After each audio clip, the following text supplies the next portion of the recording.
Welcome to Perfect Word Media. Welcome. It is October the 3rd, 2024, and the time is 2:16 p.m. Thursday, Central Standard Time, USA. Welcome. We have a special video for you today. And I'll just turn it over. This man's in control of this video right here, not me. But I'm going to answer some questions for the record. Here we go. I don't know if you need that or not. Yeah. I don't think so. Can we hear? Okay. Anyway. Okay. How's this? Anyway. Okay. That's fine. Yeah, my name is Robert Royce. I'm a licensed private investigator, and I work out of Alabama, Georgia, California, and Arizona. And I came here to have this interview, this meeting, to get a better understanding of the local government and the procedures that are going on in the Marshall County area. And hopefully at the end of this video, I will have a much better understanding about the system, how they work, and the processes here. So that's going to be the goal. Thank you. Welcome. This is my first time to meet you. And you have heard about Eugenia's justice, and YouTube is a powerful force for good. So welcome, and again, this man's in control of this video. We have King Sonny with us today, and as you know, he is a living ear witness to the fact that the Marshall County officials attempted to entrap me in numerous felony entrapment exercises in order to rob my mother, Eugenia Rogers Johnson Collins. And she signs her federal civil rights criminal disaster cases as Eugenia R. Collins. She is nearly 85 as of November 21st. She was born in 1939, and she'll turn 85. Why is that significant? Well, according to a Google search, when you turn 85 and up is a special category. You're no longer just elderly. You are in the category known as the oldest of the old. So just to understand, I'm fighting for my mother's life, and it's real easy to fight when you're fighting for your mother. I just want to say that. I know that King Sonny lost his mother. When did you lose your mother, King Sonny? 99. Mothers are special people. And I promise you, if you threaten to harm any of these officials, that be the judges, the lawyers, the bankers, or the law enforcement officers that have attacked us, and currently it's about a half dozen. I'm not saying the whole system's corrupt, and I have had numerous police officers talk to me about this case. They're watching the videos, and they know that what I'm saying is true. They know that every word I say is true. And I corrected, if I may, a misunderstanding with one officer recently where he thought I was speaking a half-truth, but I convinced him that I didn't know that the party that had made some accusations against him had then been arrested herself for the false charges she filed against him. I just didn't know, and evidently it didn't make the paper. And that is Captain David Atwell. He was arrested for, in essence, attempted murder after hours in an argument with a female. And he was eventually exonerated after he almost lost his job and was put on administrative leave as a police officer. And then the lady that made the charges was arrested and convicted for filing a felony false police report. So again, he thought that I knew that. He assumed I might know that, and I wasn't telling that part about it. And now he realizes, no, I didn't know. And when I do realize that more information needs to be out there in the public consciousness, I'll set the record straight. And that's what I assured him. So this is the very first video since that conversation. And just know the truth stands. Takes time, but the truth stands. So what I'd like to do is get started, and I want to get a good understanding of the local justice system here and a little bit about the federal system that handles this particular area, but mainly concentrating on the local. So here in Marshall County, how many judges are there? Okay, first of all, it's the 4th district in Alabama federally. Okay. So, for example, our Congressman Adderholt, is in the 4th district. All of our federal cases are in the 4th district. The Hugo L. Black Federal Courthouse, I say that's the epicenter for the civil rights. That's the civil rights epicenter for planet Earth. Why? Martin Luther King wrote the letter from the Birmingham jail. And there is a, in essence, multi-billion-dollar FBI headquarters facility for Alabama, just a few blocks from the Hugo L. Black Federal Courthouse. So it's worth your time to see those historic sites. It's about human rights and civil rights. And what's the difference? Human rights are given by our Creator, and civil rights are given by human beings. Now let's talk But about anyway, how many judges? Yes. I'm going to go with a half dozen. in the local. In our story, there are 5 corrupt judges that have all signed illegal judgments. We have dealt with a couple of other judges, but they didn't commit a crime, like Judge Abel. But totally But in this as far as corrupt, there are a total of 5 judges in a county that's 5-0. The number for Marshall County is 5-0, county number 5-0.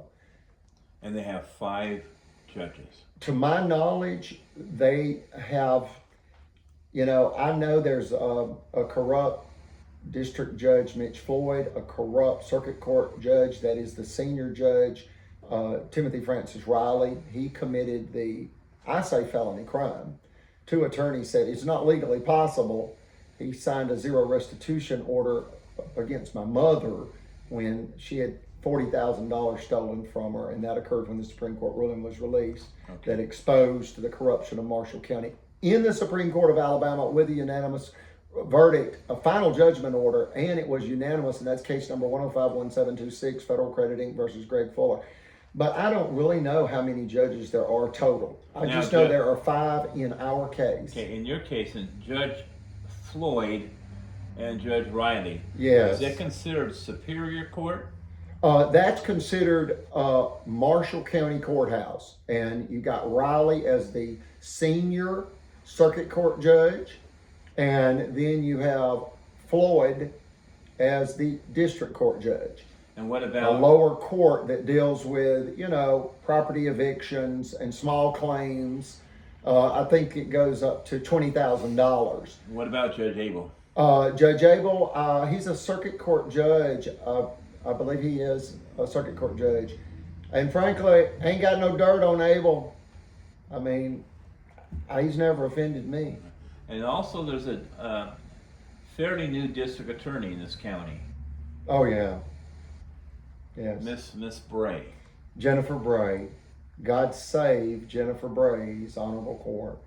The first female district attorney for Marshall County, Alabama. And it's about Now, darn time. now my Because understanding- it's white supremacy we fight, and that's white male white supremacy, and she'll have no part of that. my understanding is she came from the public defender's office to the prosecutor's office. The Attorney General for Alabama was the prosecutor in Marshall County. When he took the job as the Attorney General, he had her appointed as the district attorney. Is that correct? That is correct. May I add, I've only heard good things about District Attorney Jennifer Bray. I have heard numerous criminal allegations, even in Montgomery, even in Huntsville. These are both by lawyers, numerous lawyers in Huntsville and one lawyer in Montgomery that know Steve Marshall has committed crimes, as he was duly sworn and on official duty, both as the District Attorney of Marshall County and as the Attorney General of Alabama. I ask the good people of the world to keep Attorney General Steve Marshall in your prayers. And I want you to know something. The internet is a game changer, okay? And recently, I'll say a year ago, maybe a year and a half, I read where in a town hall meeting, a lady asked Steve Marshall what his position was on the fact that the U.S. Department of Justice had deemed Alabama's prison system the single most dangerous state prison system in our nation, due primarily to underfunding and understaffing.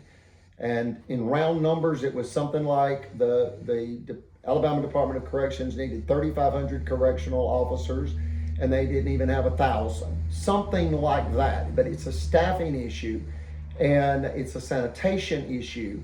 And the U.S. attorney that was releasing his findings publicly said that the Alabama Department of Corrections prison system is not fit for human habitation.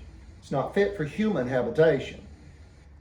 Now, in this town hall meeting, Steve Marshall's reply, Attorney General Steve Marshall's reply was, in essence, I'm not worried about it. It took the feds 15 years to intervene in California's prison overcrowding issues, so I'm not worried about it. And you can Google that, you can read that article. I'm giving you the sentiment of it, not the verbatim. So there's no need to text or message or scream at me that he didn't say that. That's what he said. It's just not in those exact words. But he said it took 15 years for the feds to intervene in California, and in essence, he wasn't worried about it. And people are being hurt and killed. And frankly, I went to high school with a young man that was released from prison early to die. His family was all excited for his early release. His name was Chris Lowry. He did commit a heinous crime. He was intoxicated when he killed his father. Yet, he was released to die, and he had contracted a deadly strain of hepatitis in this filthy, nasty, drug-infested, violent Alabama Department of Corrections prison system. He was released, and within 9 months, he was dead. He turned yellow, jaundice. It's like having yellow urine in your blood, and his family had no idea they had released him to die. And he died of hepatitis, where he just went completely jaundiced, turned yellow, and his liver poisoned him to death, and he died. And I went to his funeral and found out that he had contracted hepatitis in Alabama prison. I want to ask you about Judge Floyd. How long, to your knowledge, has he been a judge here? You know, as far as I can remember, we moved here in 2000. We've been here 25 years, not so much as a speeding ticket. And he's always been the judge. And he's always, up until recently, when Sheriff Sims was unfortunately elected on, I think it was November 3rd or 5th, 2018, he immediately began bragging that Sheriff Sims, that he would harm us and steal our property. We now know that Super Target was had targeted in a good way right across the property right across from us, where they're going to drop, in essence, will go with $500 million in real estate development. So it created this theft scheme against us by the county, and Mitch Floyd just turned on us. He won't properly adjudicate our cases. Did you have any cases in front of him? Yes, years ago, everything, most people that we have dealt with in the past, they knew they were guilty of any type of action we filed against them. So most were served and didn't show up. So most of the judgments he signed were by default. But now, even if the defendants don't show up, Judge Floyd, in essence, becomes their defense attorney and will dismiss the case. He just doesn't want us to be victorious in any Marshall County case. I think he's been told not to allow us to be victorious in a court case. He's completely turned on us. Okay. So when he used to work with us, and we're talking hundreds of cases. I just want to say something about Judge Floyd, please. It's unusual, but I want you to understand this.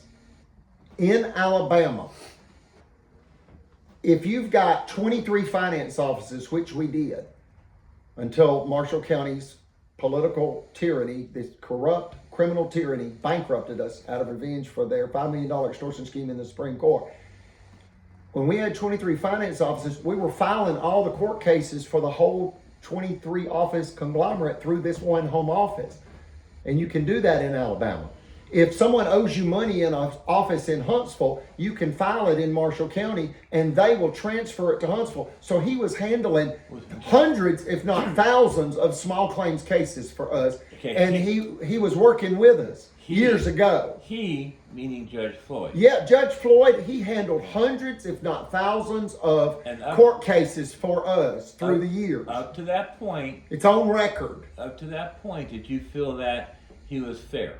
Very fair. Brother Chappell said he was the only honest judge. And then he even flipped on Brother Chappell. What happened? What happened? Was there a specific incident with Judge Floyd that you could point to that may have triggered something? You know, I think it's when chiropractic Dr. John Allen Smith essayed me. And I don't think Judge Floyd knew whether or not that had actually occurred.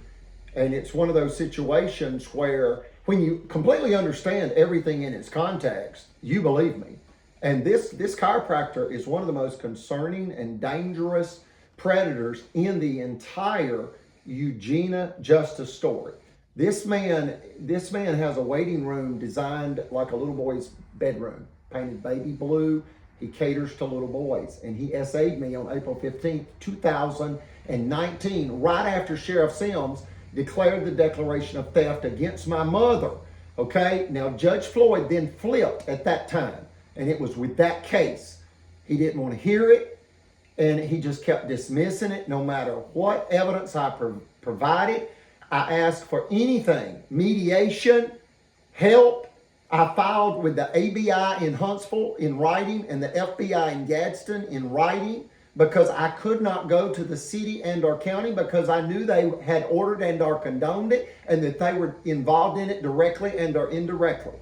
And I explained that in essence to Captain David Atwell about 3 days ago when he explained to me that I had in front of the Marshall County Courthouse created a video whereby I explained that he had been arrested in this, in essence, attempted murder case with a female. But I had not explained that he was exonerated and the allegations against him were a lie. Well, you got to understand that I brought that up to him and he said, I just want you to know that I had absolutely nothing to do with whatever happened between you and John Allen Smith, the chiropractic doctor. And I just want you to know I would never hurt you. You think I have. I said, well, you were on my mother's property after hours, you know, with an employee, ex-employee's office key. And you and she were trying to come in the office after the office was closed and she hadn't worked there in over 2 weeks. You had no warrant. And it appeared, you know, something nefarious.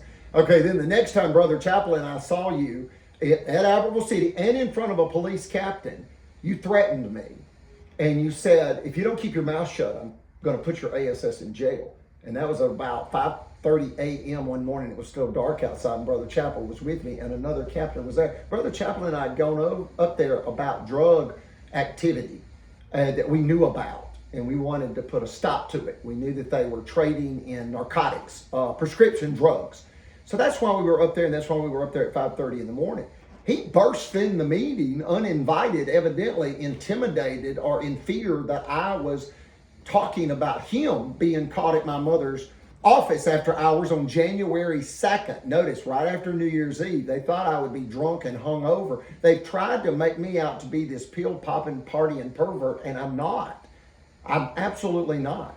And some people are like, well, look, you appear arrogant. I said, are you kidding me? I have created this image for self-protection because I am defending the Constitution and my mother's very life and property. I'm not an arrogant person. Don't judge me. You know, judge not lest ye be judged.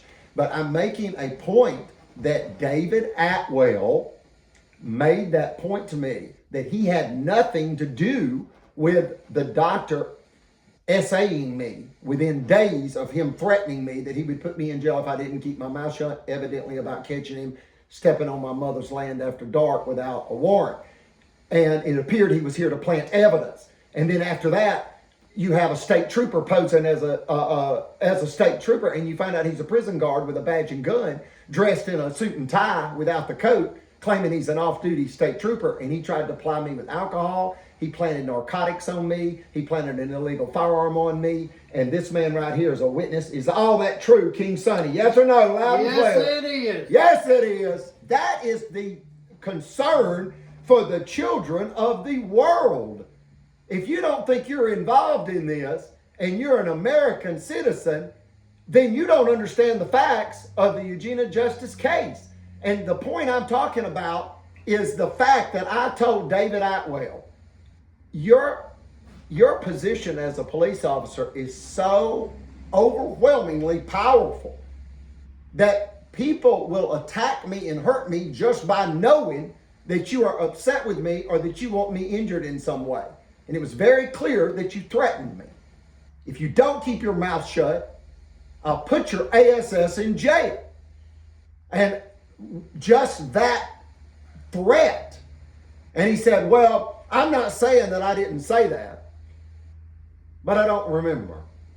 Okay, you can say that, but you either suffer from a cognitive impairment, like onset dementia, or you're lying. Now, I didn't say that to him, but that's what I thought.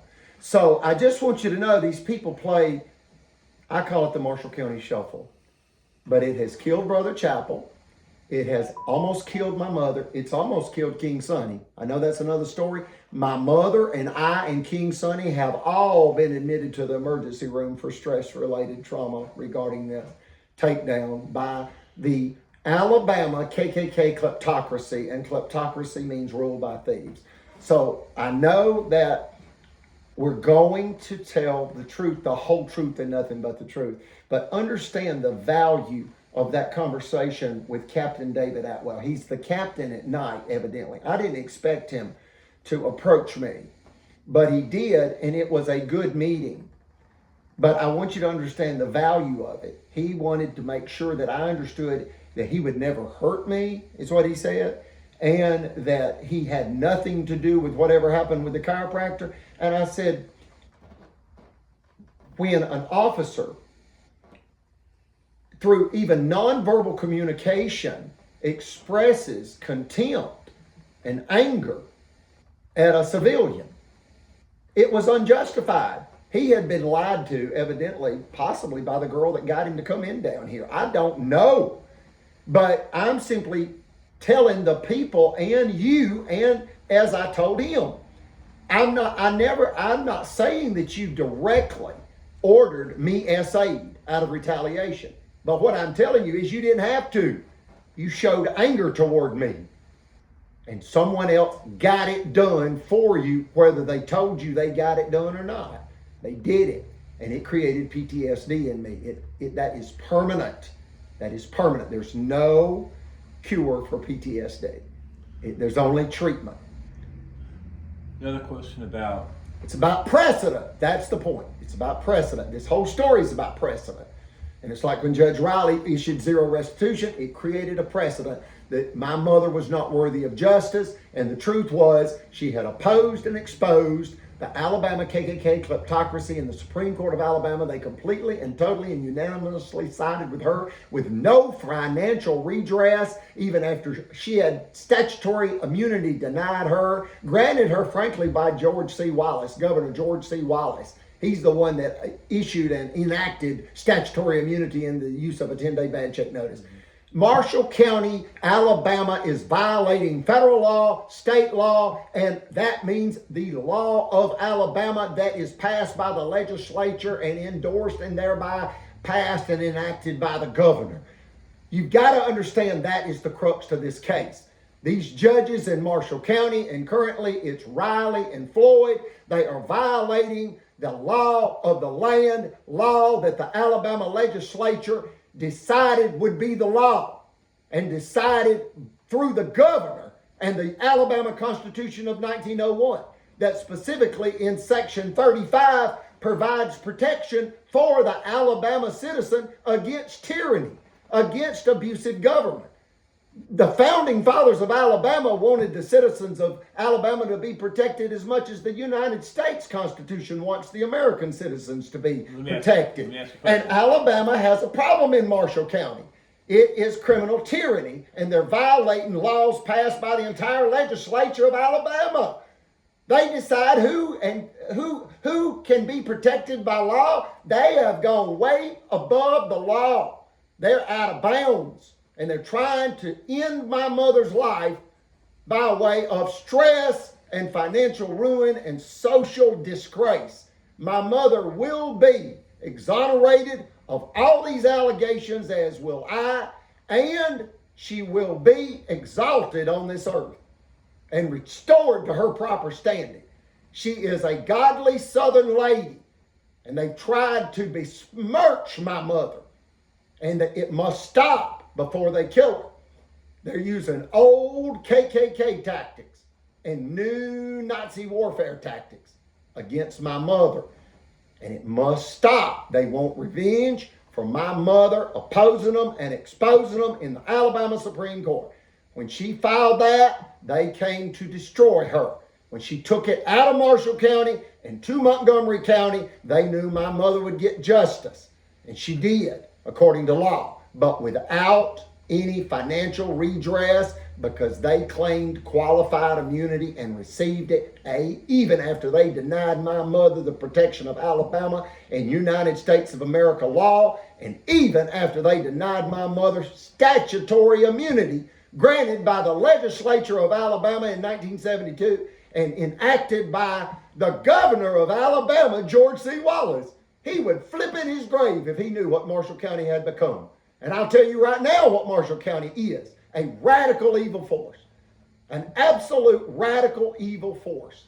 It is a collective force of evil. One man, they'll tell you, oh, that's one bad judge that made a mistake, an unfortunate misstep, and he's now retired. That's not true.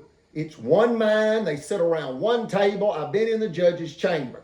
I was invited into that sacred area of the courthouse because I accompanied Brother Chappell. I remained in the hall, but I saw Circuit Court Judge Riley disrespect Brother Chappell and put his nose in the air. He had a black thermos, evidently black coffee. I noticed there's one microwave, one coffee pot, one table, and about 6 to 8 chairs around it. You got to understand the point of that. It's the judge's chamber from Marshall County Courthouse, and it's one mind. They are conspiring against the United States. It's actually treason. They are enemies of our nation because they have an utter disregard for the U.S. Constitution and the Alabama Constitution of 1901. The reason you give the year for Alabama is Alabama's had 6 constitutions. Okay, but we go by the latest one, the last one, which is 1901. And I just want you to know that our whole system is based in America and in Alabama on operating. The whole judicial system is based on operating within the confines of the Constitution and through the jury system. When you rig that, you go to the heart of the system. You literally just destroy the system.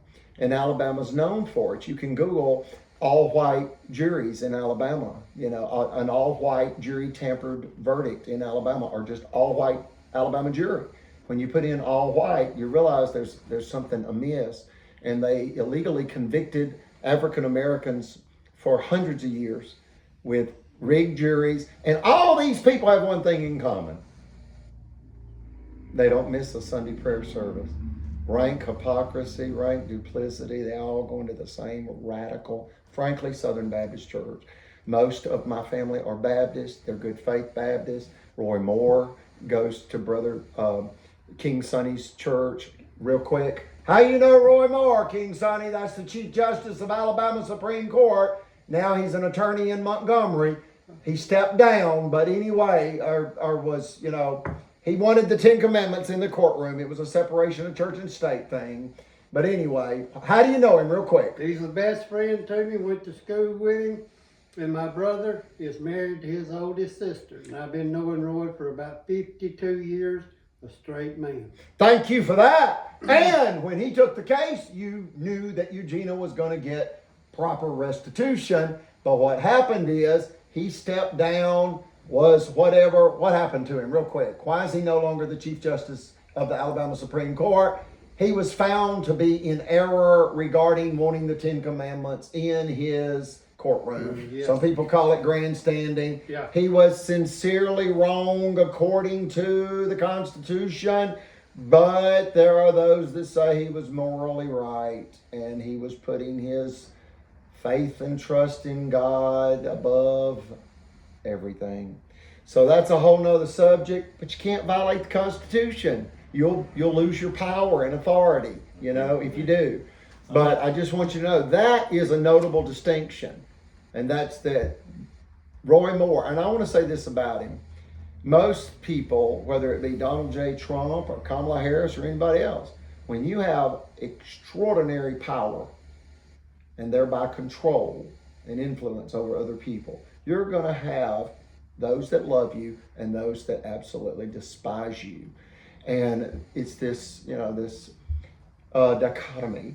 But Roy Moore, that's a notable distinction. And I want to say this about him. Roy Moore was in school with King Sonny. And one time King Sonny told me that Roy Moore was the only friend that remained after King Sonny lost his eyesight at age 23 in an automobile accident.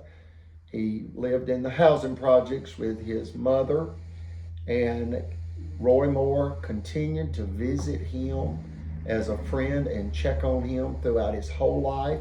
And annually, at least once a year, he will go to Roy Moore's home and they will have a barbecue pool party. So he really is family. And that's the former Chief Justice for the Alabama Supreme Court, Roy Moore, and a true friend to King Sonny. And you got to understand, he is the Chief Justice that took the Eugenia Justice case number 1051726. And then our current Chief Justice Tom Parker, adjudicated it, and he did it properly. And it was a unanimous ruling, which is another unusual situation, a notable distinction. And you know what Chief Justice Tom Parker said? He said, the truth is an absolute defense against defamation. And what that means is if the shoe fits, wear it. My mother had simply mailed a 10-day bad check notice to a young man's work because the young man, Greg Fuller, an attorney's son, and his father was later disbarred over stealing approximately $6,500 in escrow money from a client. This was a corrupt attorney. And the young man, Greg Fuller, refused the 10-day letter that was sent to his home. So it was mailed to his work because he had provided his work address. And when the 10-day certified went to Charter Cable, he sued my mother for $5 million with his father, and the judge was clearly in on it. And that was David Evans. He retired in disgrace. Kind of like, well, not kind of like, it's like Pontius Pilate that was ordered into exile by Emperor Tiberius after the crucifixion of Christ Jesus because Pontius Pilate allowed it to happen. He washed his hands of it. Well, he was ordered into exile and disgraced as the what? Governor of Judea. So you got to understand, a lady brought that up to me, and in essence, Emperor Tiberius of the ancient Roman Empire would be synonymous with the current United States President Joe Biden. And Pontius Pilate, in this story, the Eugenia's Justice story, would be synonymous with Alabama Governor Kay Ivey. And Christ, and I'm not saying Brother Chapel was the second coming of Christ. I'm saying that he would be, figuratively speaking, the crucified innocent person. And Brother Chapel went to Governor Kay Ivey's mansion in Montgomery twice and then sent her a certified letter after he had been promised numerous times in its own audio recordings an audience with the governor. And he said, there's an imminent threat to human life, my life. We have already had a bank insider come forward whereby she heard the sheriff directly bragging that he would harm Miss Eugenia and steal her property through business foreclosure to create through business sabotage to create a foreclosure. And this is with the same banker that only has a high school diploma. Yet she's the vice president of the Gunnersville branch of a $33 billion regional bank, Cadence Bank. That sounds like nepotism to me, but it's true. And that's the same banker that gave away Miss Eugenia's operating capital when the Supreme Court ruling was released April 15, 2011. And Steve Marshall's district attorney's office, through Ed Kellett, the assistant district attorney, awarded Miss Eugenia zero restitution. And that is the current senior judge, Riley, that did that. And two attorneys, one in Montgomery, that's Brock Boone at the ACLU, and Cynthia Renee Wright in Huntsville, Alabama. They both said this is not legally possible in Alabama. Specifically, what's not legally possible? Well, you cannot have a thief steal $40,000 cash, provable, by way of stolen business checks, and drive through the drive-thru, and the banker just give away all the money, no questions asked. I don't even need CID. I'm just going to give away all this money. The banker was trying to create unjust foreclosure by giving away all of our operating cash because she controlled the first mortgage. So it was actually $1 million property theft by Marshall County and the banker, Margaret Lacey, from Memphis. Okay, she only has a high school diploma from Memphis, Tennessee, high school. That's all she's got, and she's the vice president. She has repeatedly conspired with Marshall County officials. The first time, in essence, was Steve Marshall. And the second time with Phil Sims, the sheriff. And it has almost killed my mother. And you got to understand, my uncle David Keith Rogers shot himself and killed himself August 7th of 1965 in a similar tragedy. Public hysteria created by the radical religious zealots of Marshall County. Why? They wanted him destroyed for what he had. This is how they kill people for their rights. Cash, cars, land, life. That's what they're after. And if you don't think you're involved, then you just don't understand the facts of the case. Understand, these judges, Riley and Floyd, have signed numerous illegal judgments, and it's in federal court. This case is not over. It must be properly adjudicated by the United States of America, and that's you. That's the people. And that's really all these people fear. They don't fear the law. They don't fear the Lord. They fear the people. You know, we don't advocate violence in any way. We're very, what are we, King Sonny? We're the Leonard Skinner family. My brother's Damon Rogers Johnson, the lead guitarist for Leonard Skinner. That's another notable distinction. And the reason I say that is people have said that to me. Wow, you're what? I'm the Leonard Skinner brother. I don't know no different. I mean, I wasn't telling people that until about how long ago? When did we start? Because a woman said, you need to tell the people who you About are. 3 months ago. Well, Or a little more. a little more. I'll go with a year. Well, you're right. It's not even a year ago. Just a few months ago, we just started telling people who we are. But we try to keep that on the down low because we don't want people to think we're trying to capitalize on that. We're not. But that means more to people than just about anything else that's happened to us. They care that we are the Leonard Skinner family. It matters. They're attacking the Leonard Skinner mother, and that's very significant. And I asked my mother about a year ago, I said, Mother, you know, most people's favorite Leonard Skinner song is Sweet Home Alabama. What's yours? She said, it's Freebird. You can't have a sweet home if you're not free. So I said, Mother, I appreciate that. You're right. Freebird. See, my mother's not free. She's imprisoned by the white male white supremacists of Marshall County. They want the death of my mother. You know, we've survived a attempted killing. This is a targeted killing by the state of Alabama. And we need you to contact Washington, D.C. FBI and Birmingham FBI. Reference this YouTube channel and tell them we got to get past this. We're better than this as Americans. And now they're killing World War II veterans and Alabama cotton farmers' daughter for their cash, cars, land, and life rights. See, we have the right to not be hindered by the government. That's actually something that Brother Chappell explained to me that just blew my mind. His great-grandfather was Kaiser Wilhelm II, Germany's last emperor. His ancestors resided in the Crown Prince's palace.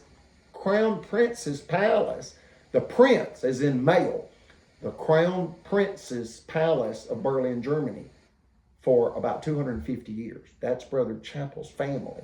and he swam with the Rockefeller family in the Hudson River from age 5 to 11 because his grandmother became the chief executive housekeeper for John D. Rockefeller. And why am I talking about it? Brother Chappell told this to Mitch Floyd at a Republican rally in Gunnersville, and less than a year later they stressed him to death. And it was Mitch Floyd that threatened Brother Chappell with jail, as well as an illegal $4,000 judgment against Brother Chappell to be paid to the chiropractic, criminally perverted chiropractor John Allen Smith. He is a criminal sex offender because of what he did to me. He should not have access to anybody. He needs his license revoked, and I ask you to also reach out to the chiropractic board in Montgomery. When you read what we filed, you realize this happened. And it happened because the county was aware that Super Target was moving across the property, the highway property from us. Super Target had decided to buy 20 acres right in front of our property.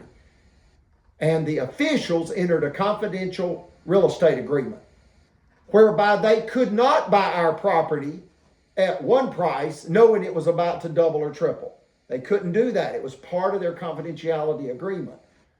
And they also wanted revenge for the Supreme Court ruling. And they also had this new sheriff. You got it? Okay, the sheriff is doing Judge Riley's bidding as well as Judge Floyd. He's also doing Judge Riley's bidding, and that's according to Brother Chappell. Brother Chappell deemed Timothy Francis Riley as the wicked godhead of the modern day KKK. And Brother Chappell said that the Marshall County Courthouse is the headquarters for the Ku Klux Klan. He grew up in New Haven, Connecticut, born in 1926. He stood on the sidewalk and saw Klansmen fill the streets, parade around in this country. Thousands of Klansmen and women paraded in Washington, D.C. throughout Brother Chappell's youth and into his teenage years. He was born at a different time and in a different dimension, so to speak. He said the controversy of his time in New Haven, Connecticut was the few people that owned automobiles in conflict with the majority of the people that traveled by horses and mules. The vehicles were loud, they would backfire, they were fast, and the owners were wealthy and arrogant, and they would come through town and it would create chaos. And that's the world he grew up in. You know, I told him, I said, what was a bag of horse feed? He said, 80 cents for 100 pounds. I said, do you realize a bag of sweet feed is $28 for a 40-pound bag now? He said, only the wealthy have horses now. See, he was a horseman, as am I. I grew up breaking horses, as did he. And that's something else we have in common. He's German, I'm German, my family's German. My mother's name is Rogers, her Hofreister Rogers from Berlin, Germany, and her mother's maiden name is Roden, also Germanic. And that I just want you to understand the racial component to this Eugenia's Justice story, please. It's that my stepfather, John Allred Collins, right at 30 years, 27, 28 years, he taught English to the Spanish children, the Hispanic children of Marshall and DeKalb County. And that created resentment among the white male white supremacists. That's the racial component. Yes, it's white on white violence with us because our attackers are white male white supremacists. Yet we condemn all forms of abuse and they know it. They consider us, like radical liberals. No, we're not. We're financially conservative. We are socially responsible, believe in morality, and frankly, judge not lest ye be judged, but we all live within the confines of the Ten Commandments regarding that. So they've tried to demonize us in every way possible, that we, are abusing children, trafficking in narcotics, domestic terrorists. No, folks, they abused a 10-year-old boy at the Alabama State Park Lodge. Did they, yes or no, King Sonny? Yes, they did. All that's filed. You need to look that up, please. You got the sheriff abusing a 10-year-old boy to spite my mother, and it's because he had actually declared the declaration of theft against Miss Eugenia. Okay, in a conspiracy with his banker girlfriend, Margaret Lacey of Cadence Bank, and then his banker boyfriend, and I'm not talking about any kind of nefarious relationship. They're just friends. So Chris Bailey's his boyfriend and Margaret Lacey's his girlfriend. But you got these two bankers conspiring with a lawman, and the lawman begins to attempt to entrap the theft target family into felony entrapment. They want to put us in prison so they can rob us. Folks, this is Nazi Germany stuff, and it's very dangerous. If they get away with this, you're going to have people disappearing in the wee hours of the morning. What you're not going to know is their home quietly drifted into foreclosure at the Marshall County Courthouse, and their vehicle quietly was repossessed by the banker that also foreclosed on the home. You gotta do this one, America. You can't let this go. Federal Judge Brian Turner said, I'm familiar with your case with Judge Axon. That's Federal Judge Axon in case number 421 CV 519 ACA. But let's be clear, verbatim by Federal Judge Brian Turner, he said, Mr. Johnson, I'm familiar with your case with Judge Axon. It's historic. And I said, thank you. I didn't know what else to say. Immediately, when that conversation was over, I Googled the word historic, and just to clarify, I have an idea, but it says specifically important to history or potentially important to history. And if this story gets the light it deserves, it'll be taught in law schools and Western civilization history classes throughout our land, as it should, because no home is safe. No home is safe when you've got this kind of criminal tyranny in play. And again, they don't fear the Lord, no matter what they say. With a prayer on their lips, they don't fear the Lord. Look at what they do, not what they say. It's rank hypocrisy, rank duplicity. They don't fear the law. They have this knowing that's beyond belief that they're above the law.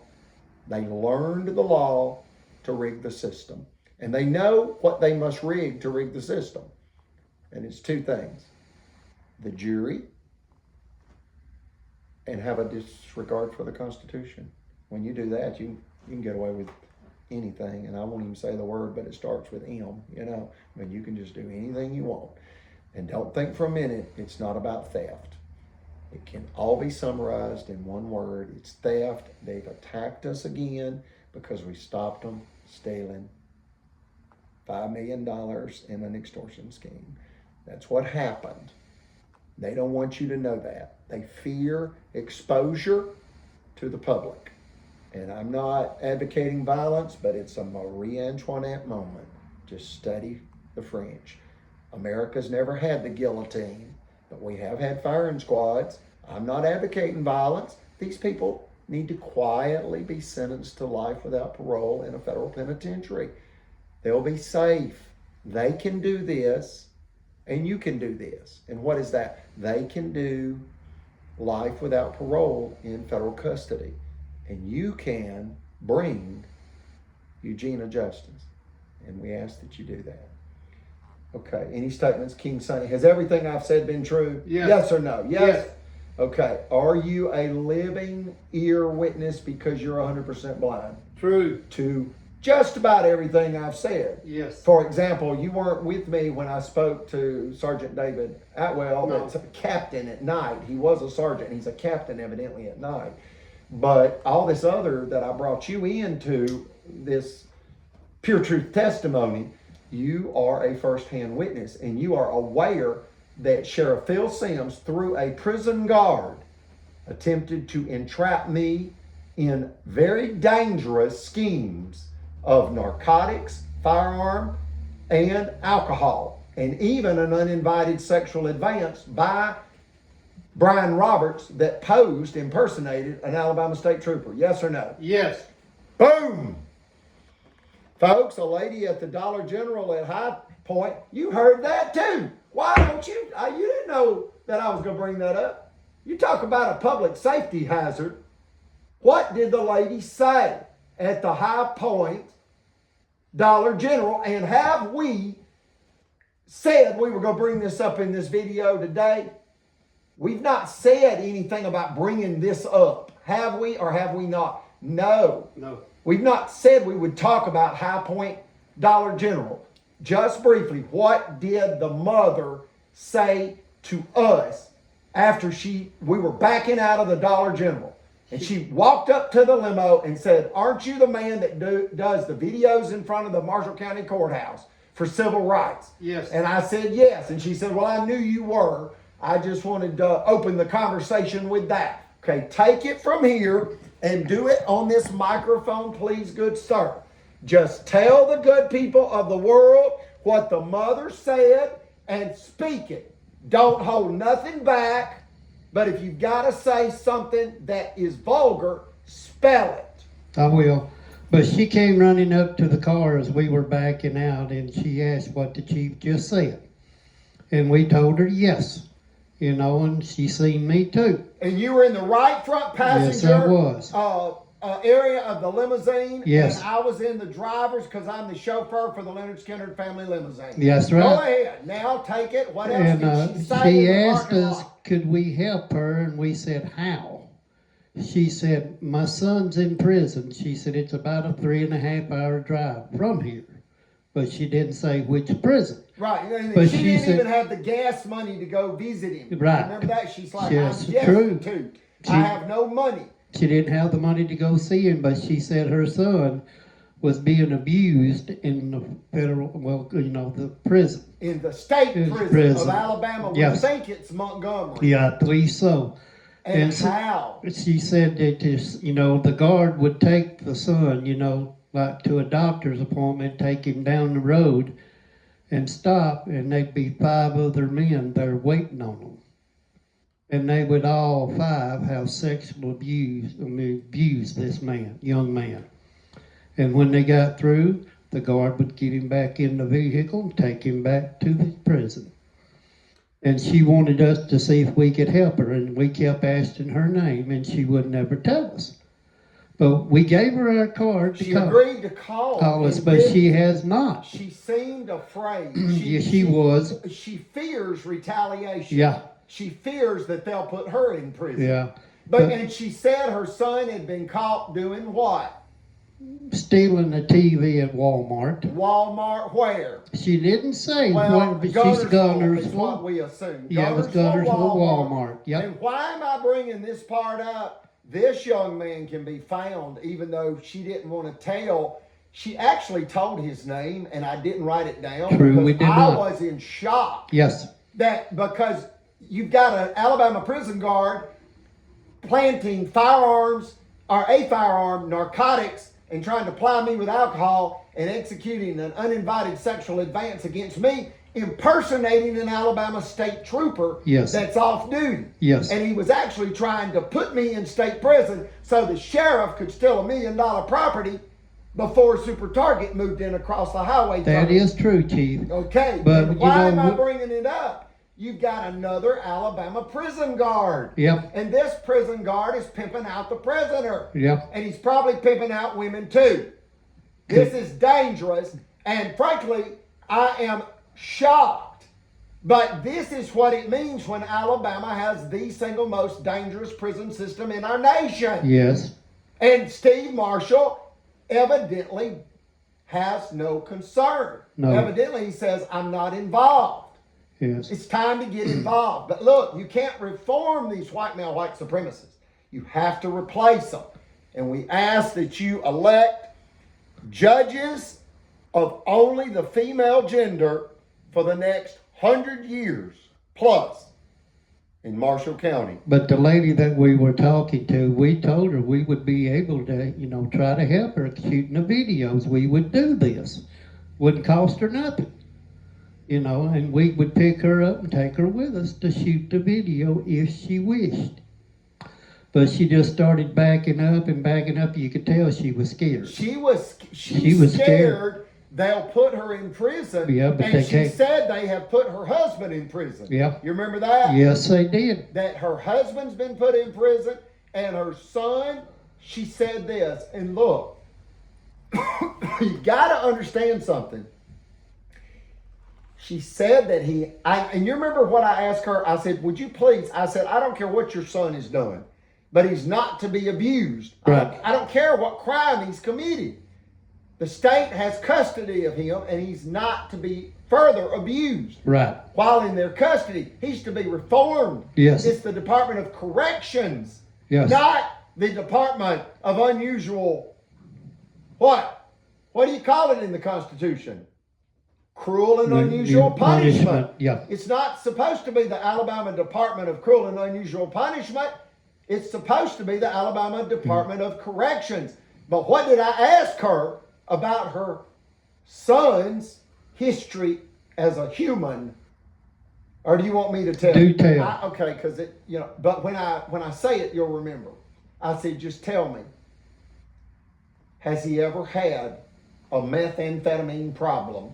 You remember that? I said, Yeah. has he ever had a meth problem? She said he did get around a bad crowd, and he did have a meth problem. I said, okay, look, a lot of young men in Marshall County have.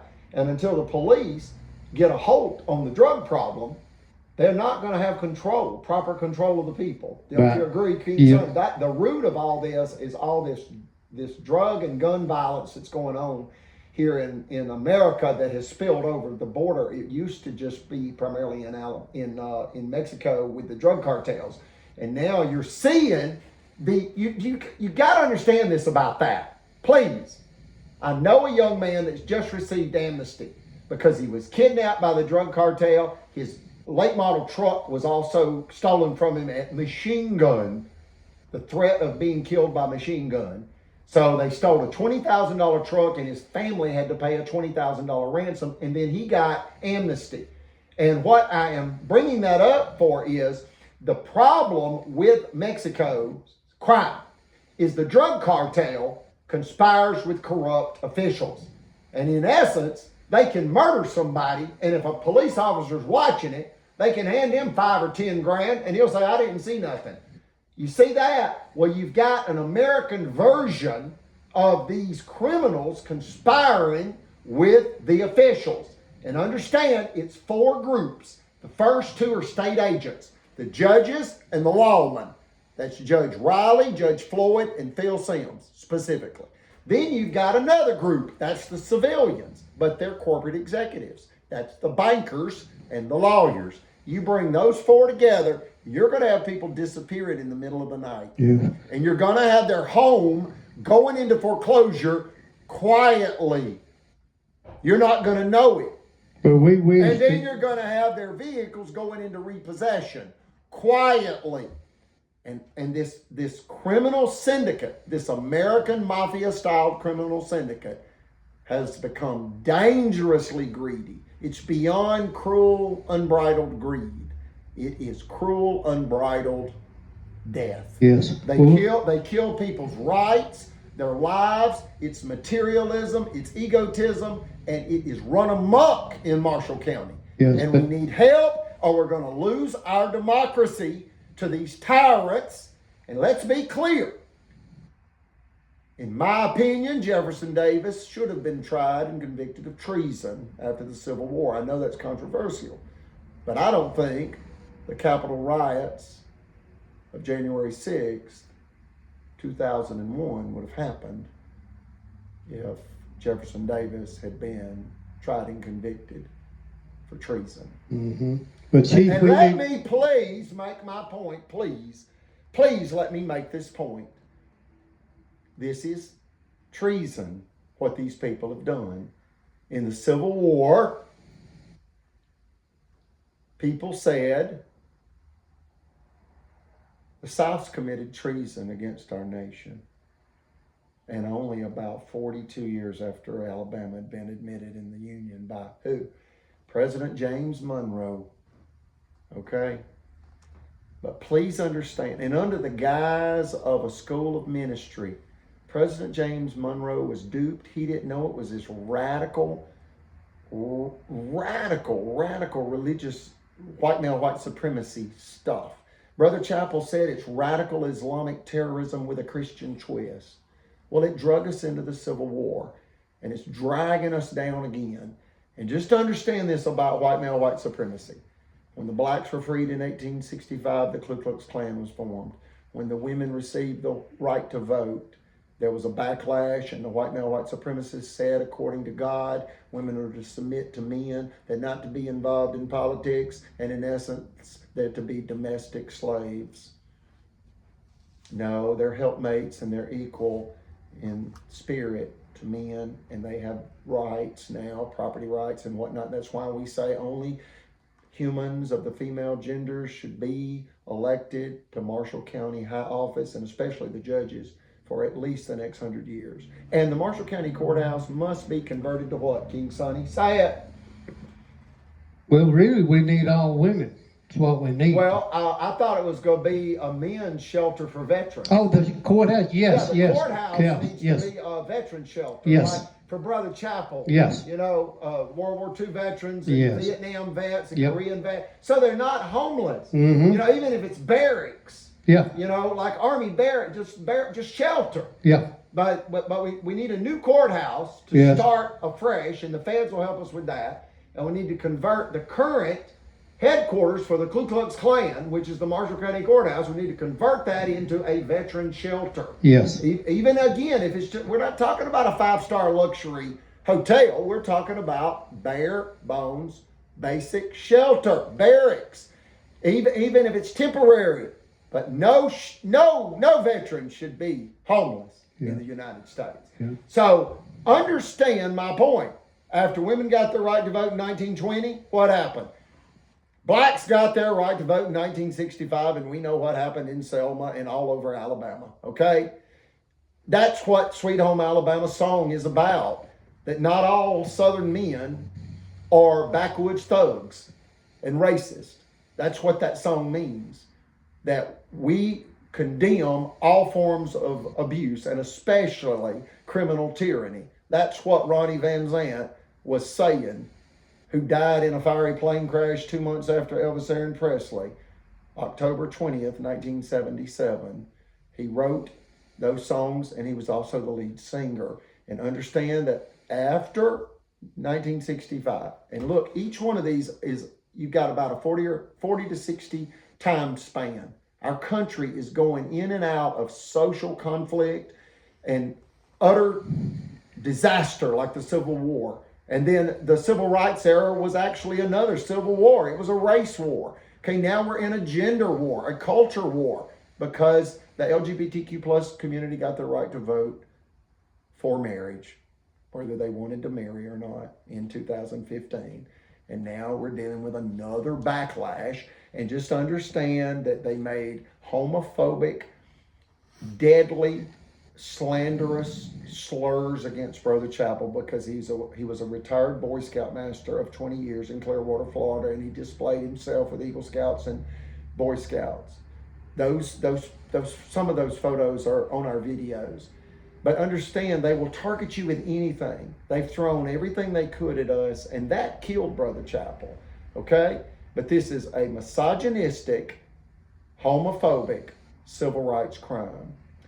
The only reason race is involved is because we have supported the Hispanic community. And that's with my stepfather teaching the Hispanic children English and also going to Hispanic homes and teaching adults free of charge English. So understand that's the only racial component to the Eugenius Justice story. But I close with this. In the Civil War, people said, we believe the South has committed treason. And it is defined vaguely in the Constitution.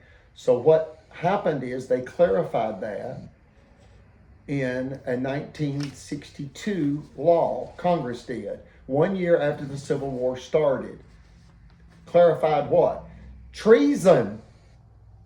And how is it clarified and defined now? Because they wanted a clear understanding of what constitutes treason.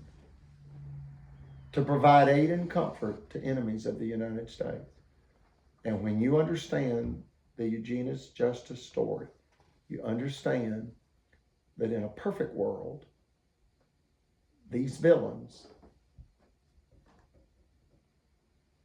will be convicted of treason and other high crimes we need to against turn our nation. because of the crimes against innocent civilians and who those innocent civilians are. That's a World War II veteran and an Alabama cotton farmer's daughter, a blind man, a 10-year-old boy at the state park, and a righteous, good man, myself. What am I besides the Leonard Skinner brother? What am I? If my mother is an Alabama cotton farmer's daughter from 1939, no running water, no electricity, working an 88-acre cotton farm, and all her brothers and sisters, 12 of them, all born in a modest 2-bedroom farmhouse that still stands, and the country doctor arrived on a mule or a wagon drawn by a mule, a wooden wagon, and paid with food for delivering those 12 precious children to those German cotton farmers in Alabama. Do you understand that? My mother was born in the farmhouse she was raised in, Yes. along with her 12, a total of 12 brothers and sisters. I mean, my goodness, she had 11 brothers and sisters. And they're attacking this godly Southern lady, and then attacking and killing, stressing to death a World War II veteran. Yes. I mean, I don't know what's it going to take, America, to get you up off the couch? Well, let's let We're losing our country. our Okay, friend. so what am I? You got Brother Chappell, that's a World War II, war disabled, Navy veteran, high priest in the Melchizedek priesthood for the Church of Jesus Christ of Latter-day Saints, and great-grandson of Kaiser Wilhelm II, and a godly man and a healer. How would you define him, real quick? Yeah, he was a healer, a great man, a Christian man. Okay, and then how do you define Miss Eugenia? Other than an Alabama cotton farmer's daughter, A hard worker, Christian lady. a hard worker Christian lady. Yes. Okay, how do you define the 10-year-old boy that they abused of a sexual nature at the Alabama State Park, Gunnersville? Well, he was an abused kid there that night in the Gunnersville State Park, which he shouldn't have done. And why was he abused? Because if you sitting there, because they was doing it trying to scare you. And who's they? Sheriff Phil Sims, David Lee Rothenberry, and this other guy that played David's boyfriend, a baseball player with a baseball bat. See, they acted like the baseball bat was a phallic symbol, and they acted like Elvis Presley's professional baseball boyfriend. Yeah. When they took care of business, when Elvis's wife Priscilla was out of town on Hump Day Wednesday, it was an adult X-rated comedy skit, and it wasn't funny, and it was designed to spite me simply because they know that I appreciate and admire the work and legacy of Elvis Aaron Presley. Yes. He received 3 Grammys, all for spiritual music. Those are the only Grammys Elvis received was for his spiritual music. Peace in the Valley album, How Great Thou Art, and what? So the album Peace in the Valley. Amazing Grace. Amazing Grace, Grace, How Great Thou Art, and then Peace in the Valley was the album. We just appreciate Elvis. And they've tried to make the Leonard Skinner family limousine this rolling den of sin. No, we primarily just play Leonard Skinner or Elvis Presley spiritual music in it, and always have. Yeah. They've tried to demonize us, dehumanize us, stigmatize us, and villainize us, and ain't nothing stuck because it ain't going to stick. They just want to destroy us, to rob us, and it's because we simply stopped them from robbing us in the Supreme Court. If we hadn't gone to the Supreme Court, Marshall County would have sent badges and guns to illegally seize our property because they had a jury-tampered, all-white Alabama jury. All you got to do is Google that. All-white Alabama jury, illegal verdict. And they would have illegally seized our property with state-issued badges and guns.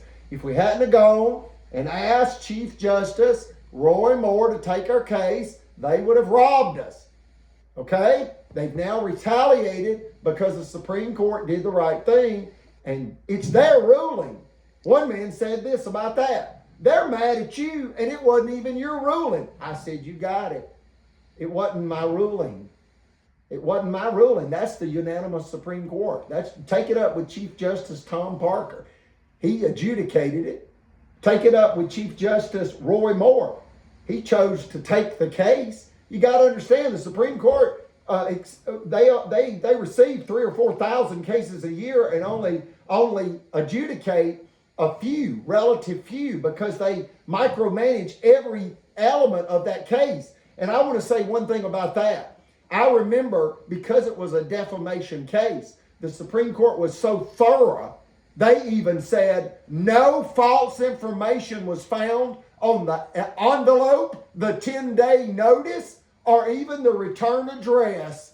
And then they quoted First Credit Finance Corporation, 10745 US 431, Albertville, Alabama, 35950 USA. No, there's no false information there. If you don't know what that means, the Supreme Court is saying Marshall County got caught robbing a finance company.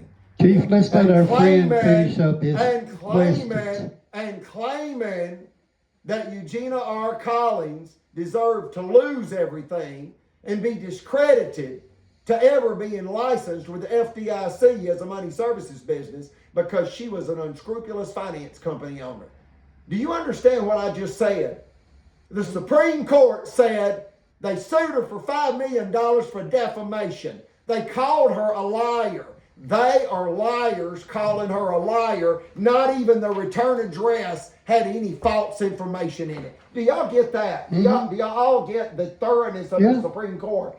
And they are making a point there that even the return address has no false information in it, nor the 10-day certified notice. And if you don't know what that means, it means the Supreme Court of Alabama told Alabama, you went too far on this one. Cut it out.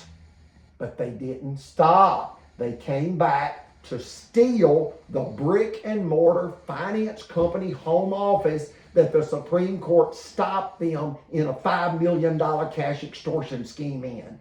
It's like robbing the bank to steal the cash out of the vault, and it backfires on you.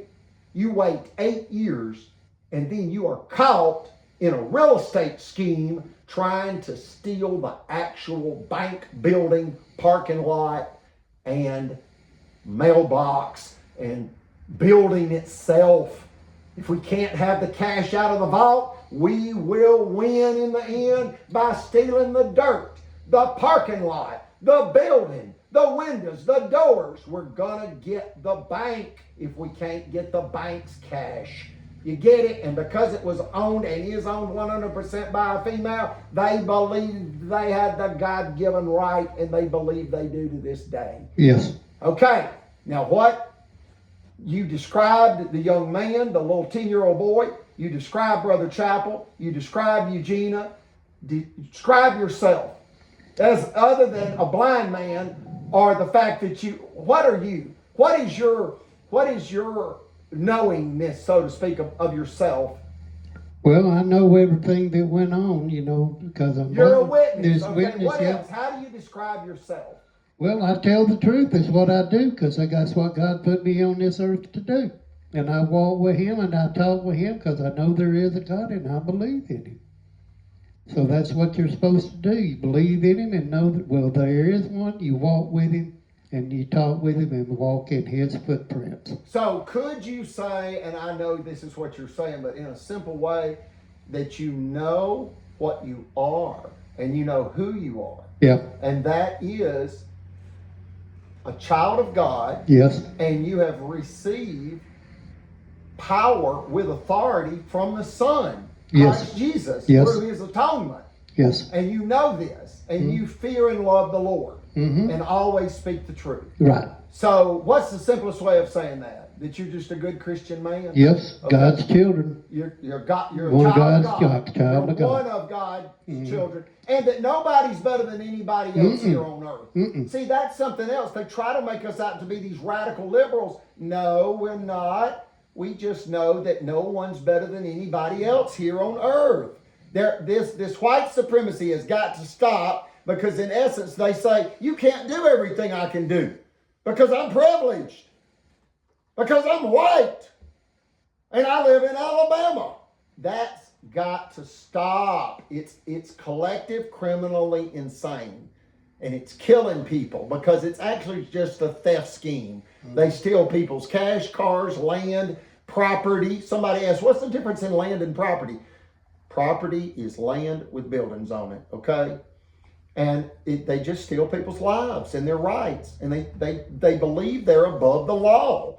Put these people in prison. Put the walk of shame on the sheriff. Yes. What else you have to say? Well, how do you describe me? Let's close with that. We covered Well, a very Christian man. You tell the truth and you walk with God too. You're one of God's children. And how long have you known me? 25 years. Look at that. This man knows. Have we not been together, I mean, all over the South? Like Yes. Memphis and Tennessee and Mhm. Georgia, Mississippi. Yeah. We traveled the South together. Yeah. You know me, and when we have stayed overnight, we get separate rooms. You're right. And Brian Roberts wanted to get a room with me and one bed. Yes. And that was odd. I told him no, that wasn't happening.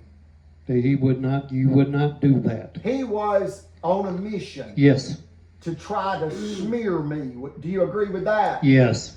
And he was a liar and an imposter. And he claimed he was a what?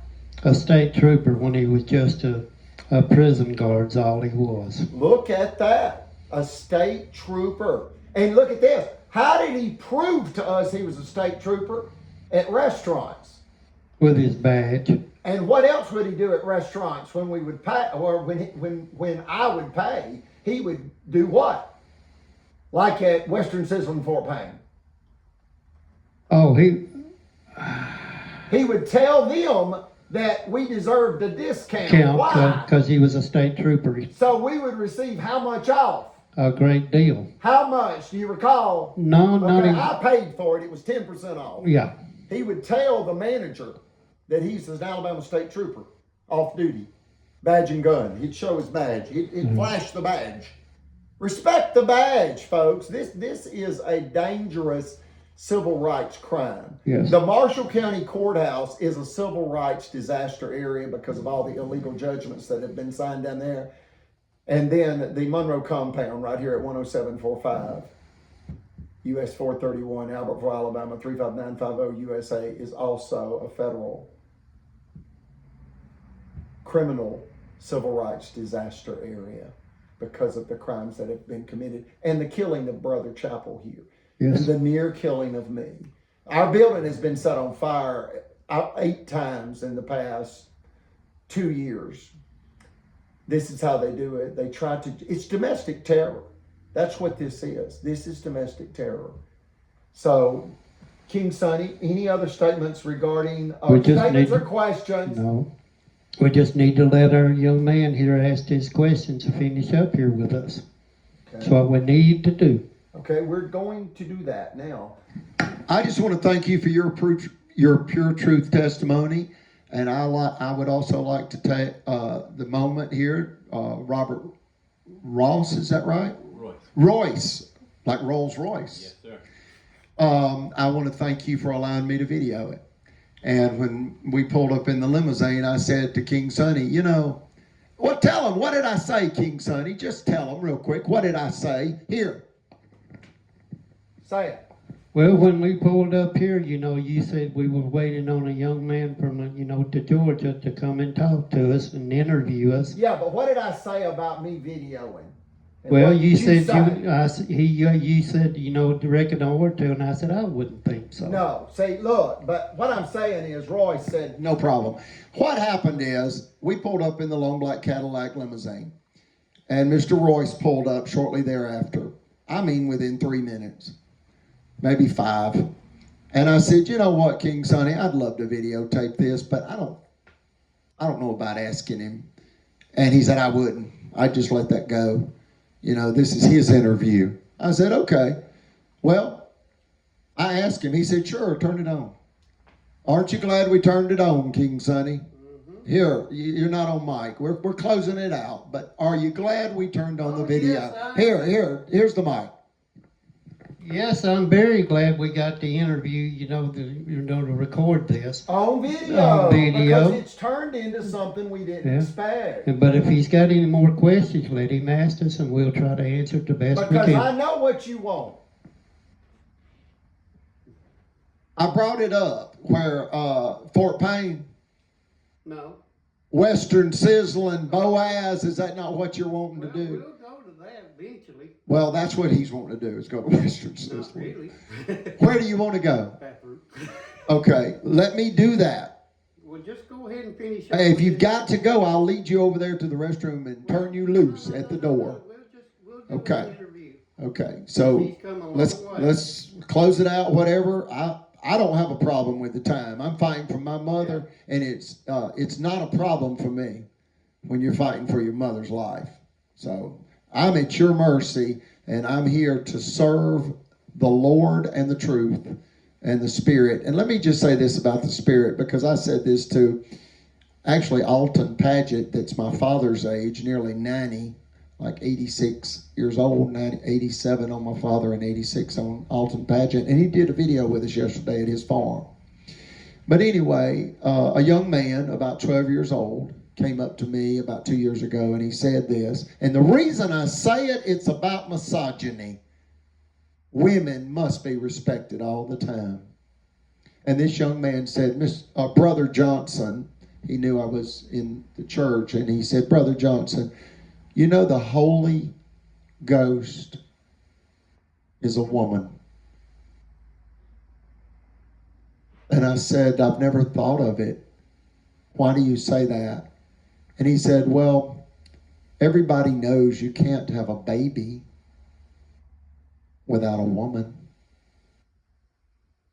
And Heavenly Father is God, and Christ Jesus is his Son, and Mother Mary was the earthly mother to Christ Jesus, and the Holy Spirit is the heavenly mother of Christ Jesus.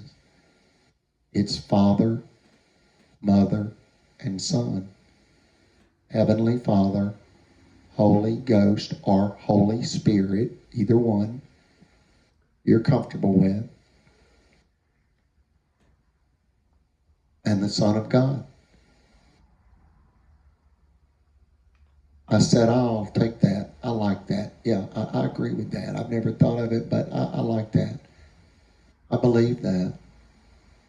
I just needed to be aware of it. That's what this story is about. That it doesn't matter, really, not just in words, in deeds. It doesn't matter what your race is, your age is, your nationality, or your religion, or your gender, or your marital status. Brother Chappell said they attack you because you don't have a witness. You're not married. I said, Brother Chappell, are people really that wicked? And he said, yes. Never underestimate an old man. Brother Chappell was nearly 100. He was 3 months shy of 96 when he had a massive heart attack. And this is after attorney Jimmy Carnes mocked him in court. And I've detailed that in federal court, case number 423 CV 349 CLM.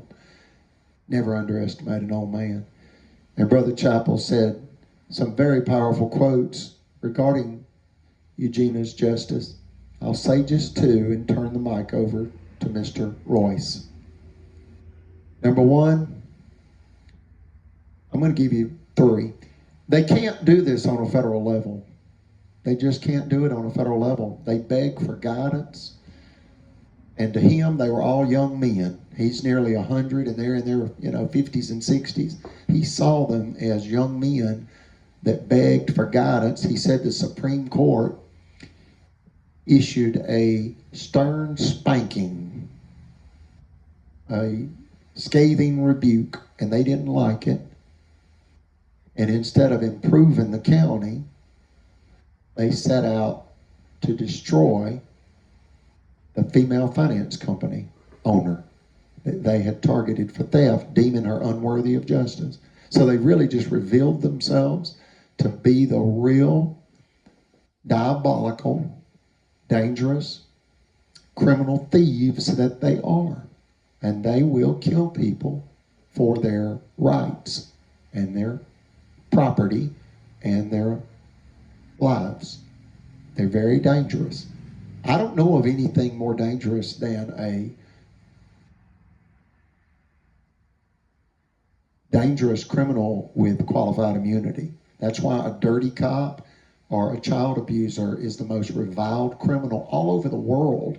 They don't fare well in prison. And that's because judges and cops have qualified immunity. And when they are hiding behind the badge, it's like hiding behind the Lord. They're hiding behind the Lord, and they're hiding behind the law to commit violent crime. And they're killing people. They're trying to end my mother's life through stress. And King Sonny is going to, hey, if you'll just stop right there. He has no idea that he's facing a couch. He's trying to get to the restroom. So let me lead him to the restroom door. Folks, it's not easy being blind. And these people abused a blind man, and that's well documented in videos. They have no respect for human dignity. They have lost their humanity, not just their credibility. And I'm referring to the villains in the Eugena's Justice, civil rights, criminal disaster. Here we go. King Sonny. This way, you got 2 couches here, and you'll turn left. And have it over to the left. It's okay. You go through one door. I got it. Go right through that door. One more door. No need in turning the lights on, folks. It's lights off for him 24/7. And you know something that people have said to me numerous times in my 25 years of knowing him, and especially women, they say, he gets around so well, I don't think he's completely blind. And I think they're just trying to be funny, because what the women, and it's just been about 3, I go, why would you say that? And they say, well, I think he says he's blind so that these women don't really know that he can see them. I said, that's insane. You can see and you're calling him a liar? He's blind, I promise you. It's double jet black. His nerves to his eyeballs was severed. His skull crushed in at age 23 in a very bad car accident. He was almost killed. He'll never see again until he reaches heaven. And he has that knowing and that relief, that peace, and that is that his sight will be restored in heaven. And that's what keeps him going. The hope of heaven. So, Robert Royce, you just take it whatever you want to ask. I know this has taken a little bit of another turn here and there, but you know, it's all the truth, and the time is 1:27.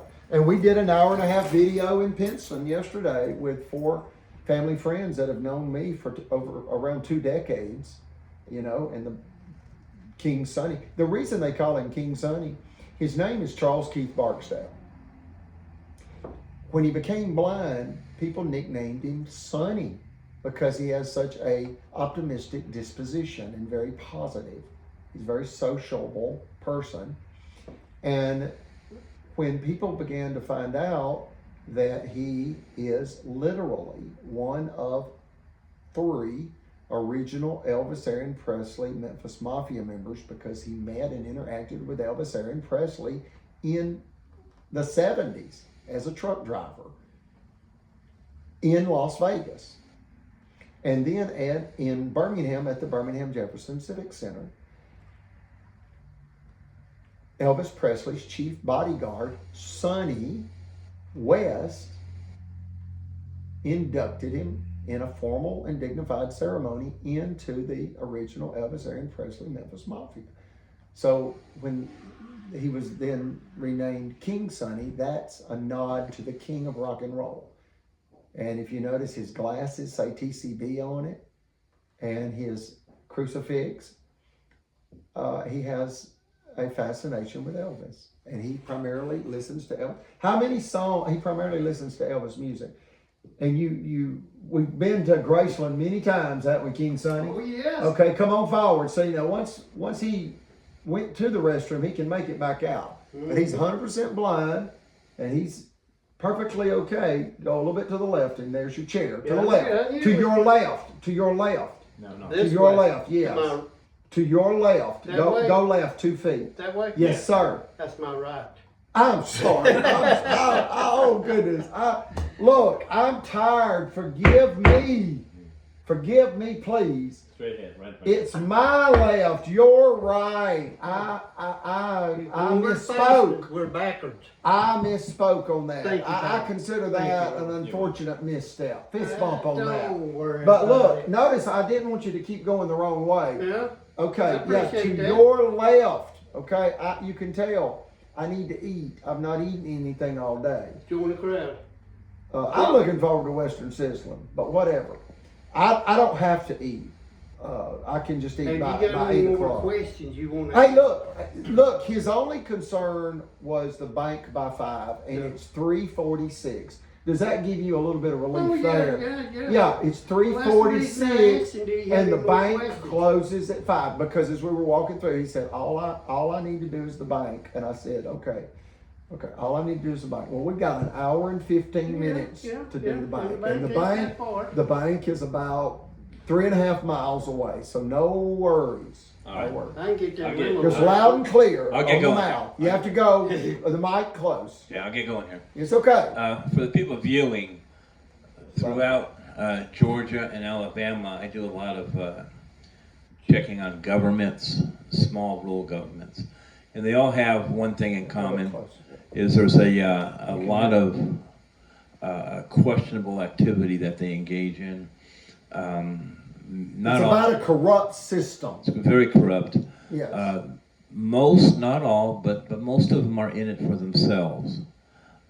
They violate the city charters, city ordinances, state laws, and everything else they want to do, and federal law too, for mostly personal financial gain. Yeah. Materialism, egotism, and it's a racket.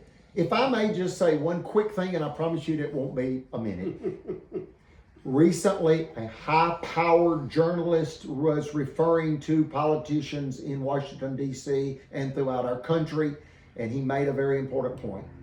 He said about 30 years ago, many of our elected officials lived modestly and even in the same communities with the common folk. They now have these $300,000, $400,000, $500,000 homes, and once they got those homes, they then wanted, these are his words, not mine, they wanted the best appliances. They want the big $2,000 stainless steel refrigerator. They want the hot tub. Then they want the bass boat and the pontoon boat. And then it has compromised the integrity of our government. It And has, that's but- why, and now they're living like kings, and they're no longer a public servant. They're a king, and now they're bending the rules to maintain this lavish lifestyle. And But he how do said they it's do it? I'm It's gonna tell you. materialism, and they do it through crime. They do it this way. It's very common for anybody watching. Look at your local politicians. Many of them have LLCs on the side. Interesting. Many of them have nonprofit organizations on the side. And what do? Builders, developers, and others, they can legally donate to the nonprofit. And the president, the officers can take a salary from a nonprofit. Now that definitely will wash the money through there. Now if they get caught, it's a federal violation, but it's very hard to catch them. They do purchases through LLCs where the politician is an officer of the LLC. So that's one way of laundering the money through into their pockets. Sometimes. Wow. I want to say one thing on that, please. I remember reading an article that said, in essence, if you've got money to donate to a charity, there's only one. And that's the Salvation Army. And that's because the CEO lives, in essence, in a $100,000 home that is owned by the Salvation Army. And he's just allowed to live there. And then his salary is like maybe $200,000 or $300,000 a year. All these other charities, United Way, Red Cross, all of them, they're paid $1 and $2 and $3 million a year of donation money. So I'm simply saying once you have this nonprofit, they say, well, we have payroll. We have to pay the administrative staff. Well, then we're going to pay 90% of all the donations we take in to the CEO. It's no longer a nonprofit, it's a racket. And now you see that business model, that structure of financing and that structure of profiting in the political arena. That's what it becomes a criminal organization. It becomes a criminal organization. That's the way a lot of them, not all of them, but there's a lot of them. And let me just say this, they're violating the spirit of the law and trying to barely operate within the letter of the law, yet they're taking chances that if the feds look into it, somebody's going to federal prison. But they are skirting the letter of the law, and they are absolutely violating the spirit of the law. Yeah. But I only donate to the Salvation Army because of that article. Yeah, and one of the issues they do at the local level is they know that the racket's strong. They have either the local police or the sheriff's department won't touch them. A lot of times, if you have like the state investigators, they don't touch them either. They're too busy, or they're politically connected, or they have to have permission from a politician to do certain investigations. Yeah, and look at our Attorney General. He was appointed by a criminal sex offender, Governor Robert Bentley, and soon after he signed a lie to the Alabama State Bar saying he had no knowledge or recollection of the district attorney's office in Marshall County awarding zero restitution in a $40,000 provable theft, whereby Eugene R. Collins received zero restitution shortly after the Supreme Court ruling was released. And it was actually $1 million property theft scheme where they were trying to force foreclosure by sabotage. He says, I have no knowledge or recollection. And then he's photographed in a public setting giving a speech with a t-shirt that says, I love my church. Look at that rank hypocrisy. And that he's posted that photo of himself. I love my church. Well, what about the lie against Miss Eugenia to the Alabama State Bar on Attorney General letterhead in 2020? I think it's February 19th, 2020.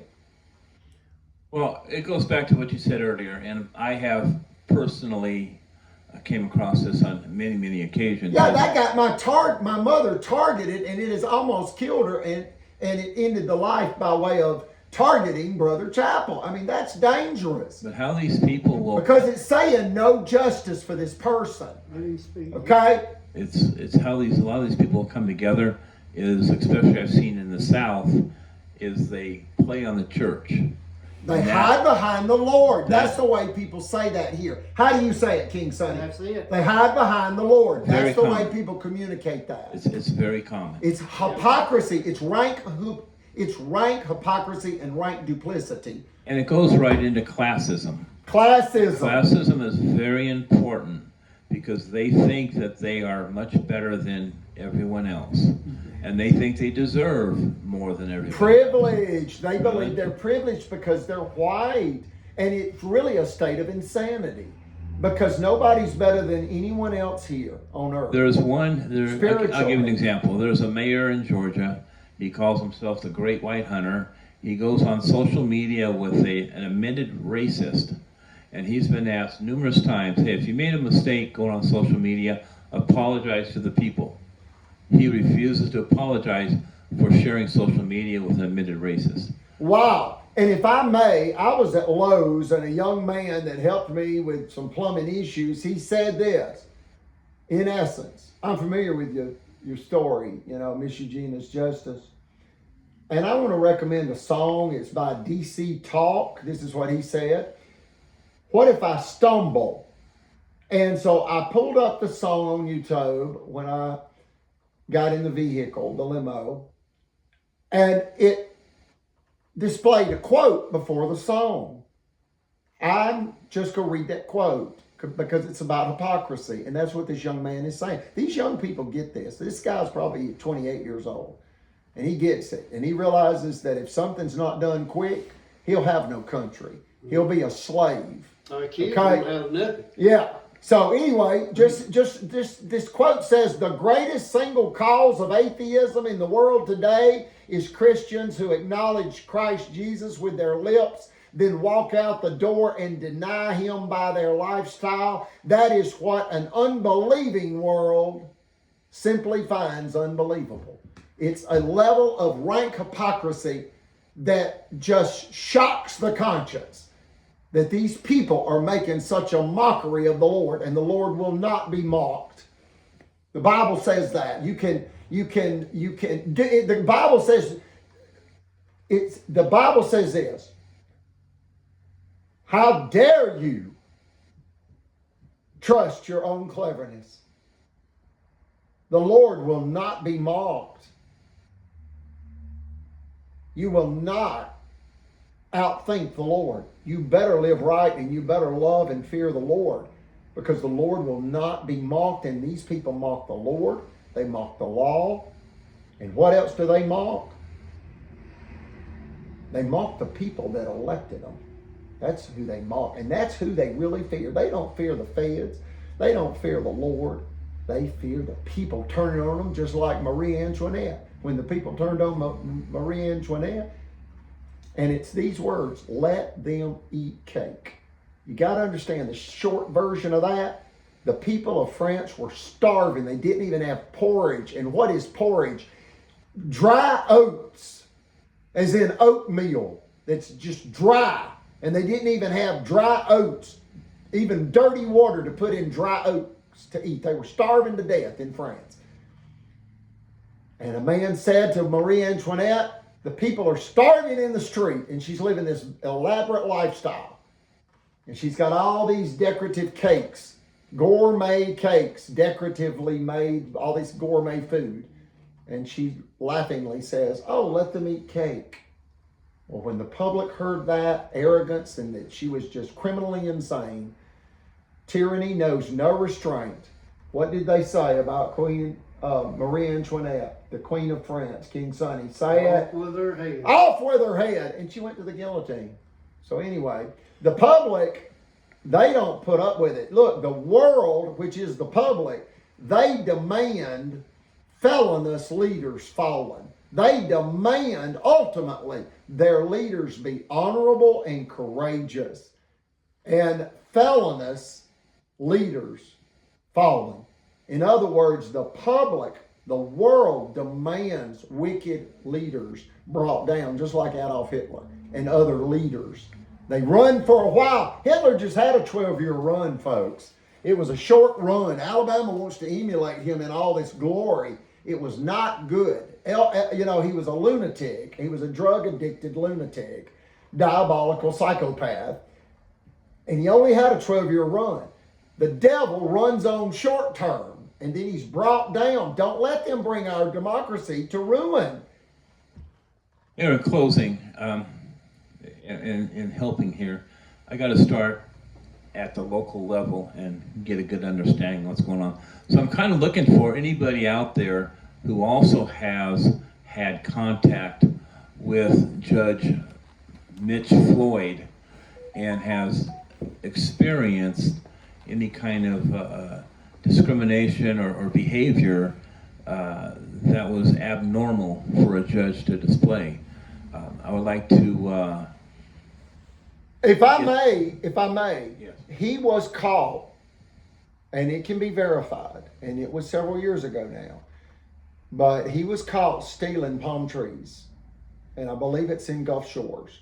And Brother Chappell took real issue with that because evidently he tried to play dumb, and it was lawn care, landscaping, palm trees. And Brother Chappell said, you know, that he did the lawn care and landscaping for John Travolta and his next door neighbor and friend, Christy Alley, in Clearwater, Florida, because Brother Chappell owned a plant nursery and he provided plants for the Lawn and Garden Center to Sam Walton back in the 60s.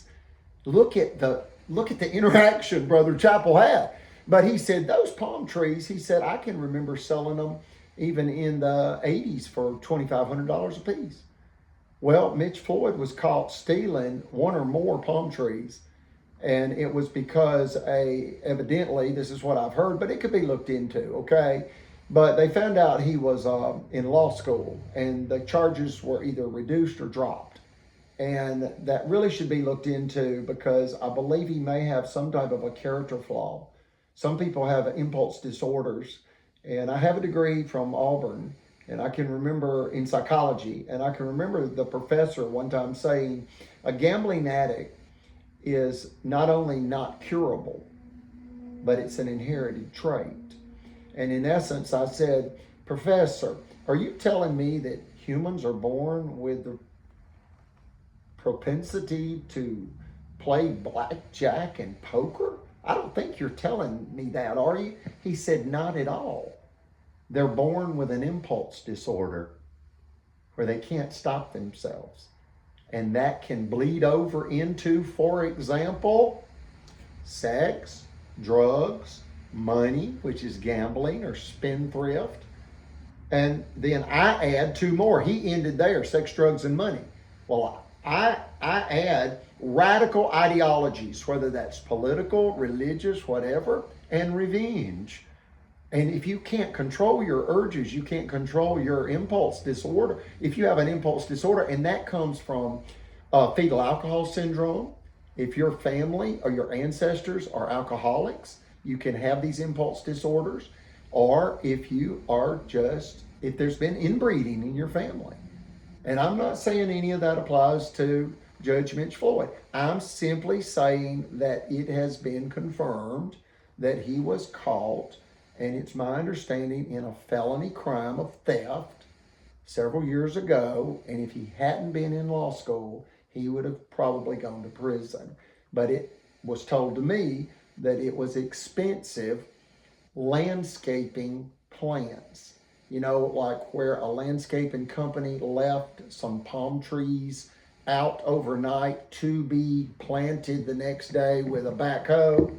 Well, he backs up a truck, evidently, whatever type of vehicle. He loads up these expensive palm trees, either in Gulf Shores or somewhere there near the coast. And he was caught and arrested. And frankly, he has told this story in part because I overheard it. And then I have asked people, what's that about? And they said, oh, if he hadn't been in law school, he would have gone to prison. And then Brother Chappell said, look, those palm trees are like $2,500 a piece. In the 80s, they're probably $4 or $5 grand now. Mm-hmm. How many palm trees did he steal from the landscaping company? And again, I don't know what kind of plant it was or what they were valued at, but I overheard him saying that he was arrested. And if I remember correctly, it was not lawn care equipment. It was lawn care landscape plants that was left out evidently overnight. And he's going to play dumb and say what? What would he say, King Sonny? He would play dumb, definitely, and say, I didn't do it. Well, if they caught him red-handed, what did we say? Well, I thought it was what? free. Free, as in what? Maybe trash. Yeah. That was out near the road. I figured it was free. Yeah. I figured it was debris, free debris. No. Let me tell you what the feds say to that. You knew or should have known, turn around, we're handcuffing you. Gonna cuff you and what, King Sonny? Take you into jail. Yeah, okay, lean over, you're out of the camera there, King Sonny. Just lean over toward the table and we'll close it out, but you need to be in the video. And if we could, just gather our thoughts whenever we're ready. We're gonna at least do taps unless King Sonny wants another closing song, No, choices. No, taps will be fine. Just taps, Yeah. okay. Any other statements, questions, just, anything at all? I've got the time. Thank you for sitting down with me. He said, thank you for sitting down with me. And the reason I grabbed the mic is I've had people say, look, I could hear you, but my volume was wide open and the other two people I couldn't hear, and I just quit watching it. Why? Because I couldn't hear the other two people. You got a problem with your audio. It's not my phone, it's your audio. And I said, well, maybe you need a Bluetooth external speaker. And he said, well, maybe you need a microphone all the time. I said, well, you're probably right. So we're trying to get the word out loud and clear, okay? But I think you've heard this one, don't you, King Sonny? Mm-hmm. Does this one come through loud and clear? Yes, it does. Okay. Yeah, just again, thank you for sitting down with me. And I'm the voice of Eugenia. Why do I say that? My brother wrote a song, The Voice of Eugenia. Damon Rogers Johnson wrote The Voice of Eugenia. And it's about this, folks. It's not as glamorous as you think. I promise you, my brother, being the lead guitarist of Leonard Skinner, would tell you that I always speak the truth. He loves me. I miss my brother. He's on tour. But he would also tell you it ain't easy being a famous rock star. It's a lot of hard work. And all the public sees is what's on stage. But it's a lot of work. No, he doesn't have to set up equipment or any of that. They've got roadies, and it's a big multi-million-dollar business, the Leonard Skinner Band. And all you got to do is a little bit of math. They sold out Atlanta recently. They sold out the Huntsville Civic Center and probably everywhere else they play in. They've got a 200 venue tour.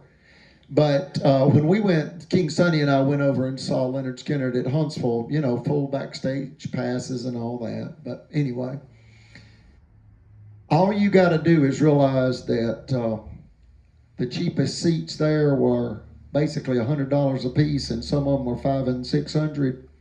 And you just go with 25,000 seats times what you want to even it out at, 200 a seat. That's real easy. I wouldn't even need a calculator for that. That's $5 million for one show. Did you hear that, King Sonny? If you don't think that's big money, maybe it's not. Maybe you're Elon Musk and it's not a lot of money. But just understand that those are big dollars to most people. And they've got 200 concert venues. Money's not a problem for Leonard Skinner because they assist the world to remove pain and suffering, and they do a real good job. The world loves Leonard Skinner. It's the greatest Southern rock band of all time. The greatest rock and roll band of all time is a toss-up, depending on how you do the math, and that would either be Led Zeppelin or the Beatles. And again, it depends on if you look at album sales and different ways of calculating that. But there's no dispute the greatest Southern rock band of all time on planet Earth is Leonard Skinner. That's the greatest Southern rock band of all time. And read the lyrics to the song, Things Going On. It's talking about political corruption, and the message is clear that the politicians really don't care about the common folk. It's a racket.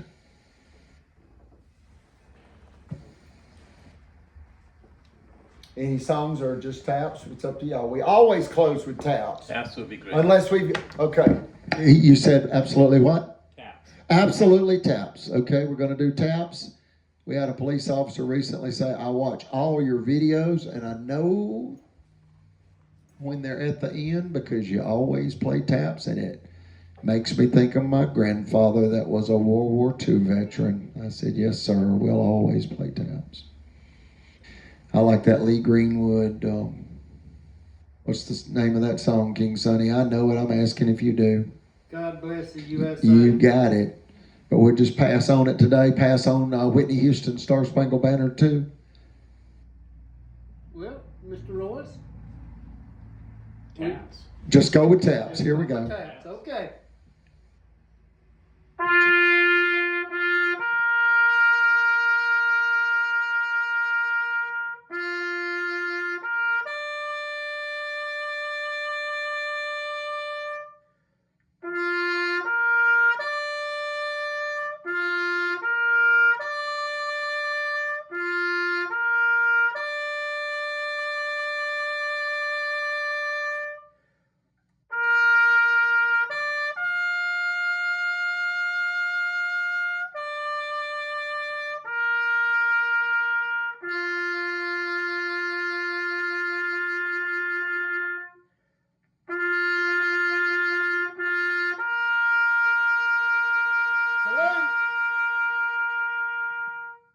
Salute the boot and always respect the badge and the U.S. Constitution. Our U.S. military has spent tremendous, unmeasurable blood and treasure defending the Constitution. Long live the United States. God save the United States.